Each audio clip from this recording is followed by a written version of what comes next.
Tonight we will be hearing the real-life, spine-chilling paranormal encounter of a handful of our viewers. All our stories have been anonymous. We will bring entertainment and bring real spooky stories to you to enjoy. Stay spooky.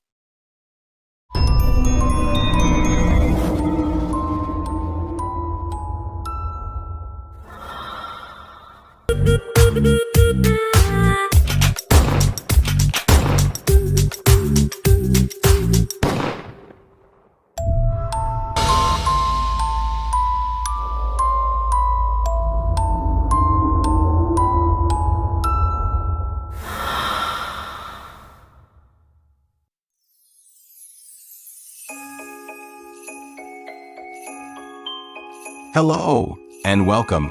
I have a crazy story to share with you. Hope you enjoy this, and don't forget to like and share this channel. I will gladly appreciate it. Also, before I forget, if you have a crazy spooky story of your own, please share to my email in the description below or to SpookyMystery40@gmail.com. The Old Coat is a spooky ghost story about a man who gets caught in a storm and takes refuge in an abandoned house. It is based on a classic ghost story called The Coat by A.D. Smith. I went out for a cycle one gray Sunday afternoon on a lonely country road. I was miles from anywhere and got caught in a storm. The rain was pelting down and there was no place to take shelter. Up ahead, not far from the road, I saw a large house that seemed to be deserted. It was an old chateau and the walls were covered in poison ivy. Most of the windows had been boarded up, and it was obvious that it had been empty for a number of years. I decided to take shelter inside, and when I tried the front door, I was surprised to find it was unlocked. Indoors, there was a stale odor of damp and rotting wood. The house had an eerie feeling that made me a little uneasy. For some reason, the hair on the back of my neck was standing on end. Looking down, I happened to notice an odd trail in the dust that looked quite recent. It was as if something or someone had been dragged down the hallway. The strangest thing was that there were no footprints in the dust, just drag marks. There was an old coat hanging on the end of the staircase. Picking it up, I took a look at the worn and moth-eaten garment. In the back of the coat, there was a small hole, and the area around it was scorched and stained. It looked something like a bullet hole. It gave me the creeps. Did this mean that at one time, the coat had been worn by a dead man? There was a stale odor of dampness and mold coming from the old coat. I got the feeling that it might be more than mold. There was a putrid smell of rot and decay. If I didn't know better, I would have said it was the stench of decomposing flesh. Standing there in the hallway, a sudden feeling of danger came over me, but with a slight shudder, I brushed it off. The whole atmosphere of the place seemed to be charged with evil. I went into the living room and tried to start a fire. While I was piling some damp wood into the fireplace, I tried to pull myself together and told myself that there was nothing to be frightened of. Even though the chateau was creepy and I wouldn't want to spend the night there, it was better than getting drenched in the driving rain. Just then, I was startled by the sound of movement coming from the hallway. There was a single soft flop, as if something had dropped to the ground. I froze and strained my ears to listen, but there was no further sound. Creeping quietly over to the door, I looked out. There was nothing in the hallway.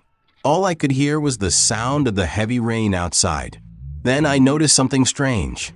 The old coat that had been hanging at the end of the stairs was gone. A chill crept down my spine, and I had the strangest feeling that I was no longer alone. Just then, I heard a low, evil chuckle echoing down the hallway, followed by the sound of stealthy movement. I turned, just in time to see a shapeless black mass rise up behind me. It was the coat. The empty sleeves jerked grotesquely at its sides as it slowly moved towards me. I couldn't take my eyes off it. As the thing advanced, I took a step backwards until I bumped against the fireplace. The empty sleeves reached out for my throat. I grabbed a poker from the fireplace and swung it with all my might, lashing out at the thing in front of me. As soon as I struck it, the coat collapsed to the ground in a heap. I fled from the room and ran out the front door as fast as I could. Looking back over my shoulder, I saw a black shape on the doorstep. I could have sworn it was the coat, lying there, watching me escape. I didn't stop running until I came to a small country pub by the side of the road. I ordered a drink to steady my nerves and cautiously asked the landlord if he knew anything about the deserted house. After a while, he told me that it had once been occupied by a man who was a staff sergeant in the army. Those who knew him said he was the meanest man ever to walk the earth. They say he murdered his wife and tortured every living thing he could lay his hands on, including his own daughters. In the end, said the landlord, one of the daughters couldn't take the abuse any longer and wound up shooting him in the back with his own gun.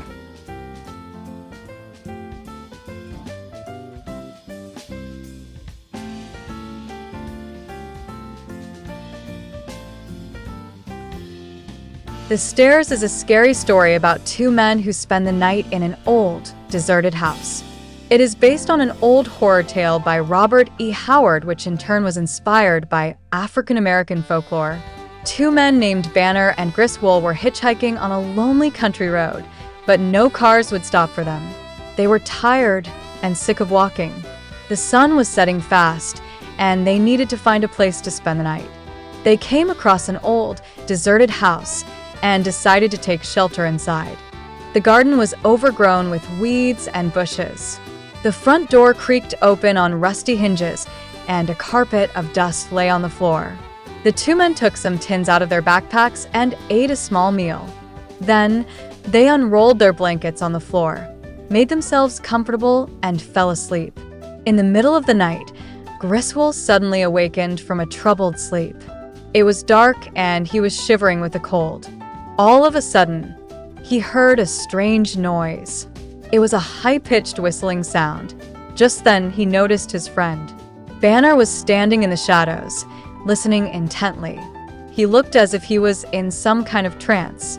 Then, the man began walking slowly up the stairs, his boots clomping on the wooden steps. The shrill whistling grew louder. Griswold wanted to call out to his friend and tell him to come back, but the words died in his throat. Banner kept walking up the stairs and eventually disappeared from view. Suddenly, the footsteps stopped and Griswold held his breath. He waited and waited. Then, he heard an awful scream that split the silence of the night and almost made him jump out of his skin. Then, the footsteps resumed and came back down the stairs. Griswold was trembling with fear as he saw a pair of boots walking slowly down the stairs. In the moonlight, he could see a groping hand on the banister. A ghastly chill ran down Griswold's spine when he saw the other hand. It was clutching a bloody hatchet. Then he caught sight of his friend's face. It was deathly pale. His eyes were glazed over, and his mouth was twisted in a ghoulish grin. Blood was dripping down his forehead from a huge gash that almost split his skull in two. Griswold let out a blood-curdling shriek and fled from the house. He ran blindly through the pitch-black night, desperately trying to get away from the old house. He ran and ran, all the time imagining his friend chasing him with his bloody axe and his bloody head and his ghastly death grin. He ran and ran until he collapsed exhausted. In the morning, he managed to find a police station and told the sheriff what he had seen. Together, they went back to the old house to check it out. Griswold's blood ran cold at the thought of what they might find. The sheriff opened the creaking door and looked inside. Griswold peered nervously over his shoulder. On the floor, he saw his friend. Banner was lying face down in a pool of blood, his head almost cleaved in half. His dead hand was still clutching the handle of the hatchet. The blade of the hatchet was embedded into the floor, at exactly the same spot where Griswold's head had been lying the night before. The sheriff searched the house from top to bottom, but he didn't find another living soul.